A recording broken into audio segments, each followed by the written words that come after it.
Hi there, my name's Terry, and in this 5-minute velo we'll look at fitting a new press fit bottom bracket into a bike frame. However, I'm not going to use any special tools. I'll use tools that any normal DIYer would have hanging around the house.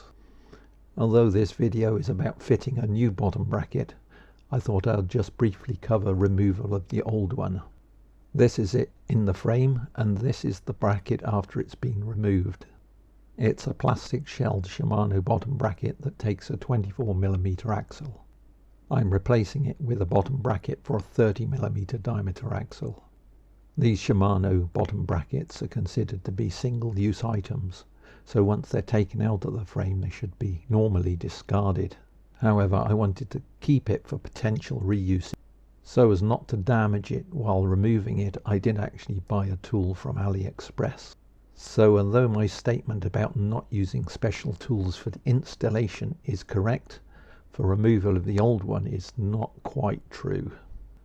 The tool looks like this. It's a simple rod and that has a split collet on the end. When the bottom bracket is in the frame, you put the split collet inside, push the rod through the center. That expands the split collet and makes it large enough to push the bearing out. You just then tap the rod and the bearing should pop out of the frame. Mine came out very easily and it seems to be fit for reuse. I bought the replacement bottom bracket along with a new chain set and power meter. I covered these in an earlier video. The bottom bracket is of type BB92 for a 30mm axle. Unlike the Shimano one, it's almost entirely made out of metal. Here are the tools and equipment I'm going to use. I have a vernier caliper for measuring the bottom bracket, a tube of lithium grease, some anti-seize compound, 2 flat pieces of metal, in this case I'm using spanners, and a standard woodworker's G-clamp.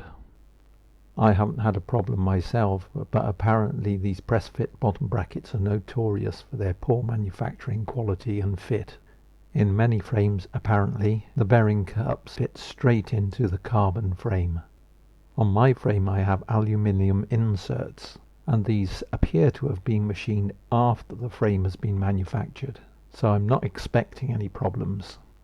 I did measure the shell size and found it to be exactly 41mm, and it appeared to be round.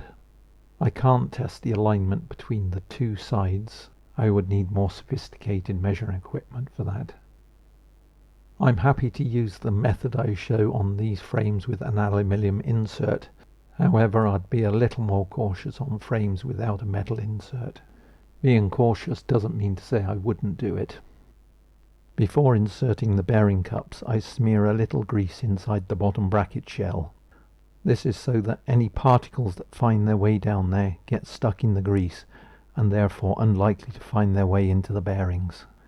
Next I put a bit of anti-seize grease in the bottom bracket shell and onto the bearing inserts. This should help guard against corrosion and when the time comes ease removal. The technique I show here is to push the new bearing cups into the frame using the G-clamp. However, the pads on the G-clamp aren't going to be big enough to fit across the entire surface of the insert. That's where those flat pieces of metal come in. I did film putting the non-drive side bearing in. However, this went in so easily that it really doesn't demonstrate some of the problems that could occur by using this technique. So I'll be demonstrating on the drive side. Ideally you would have 3 hands. However, you can rig something up so 2 hands is adequate. The main potential problem here is that the bearing cup doesn't go squarely into the frame, and I've encouraged this for this particular demonstration. If that happens, loosen the clamp off and move the clamping point over the high point.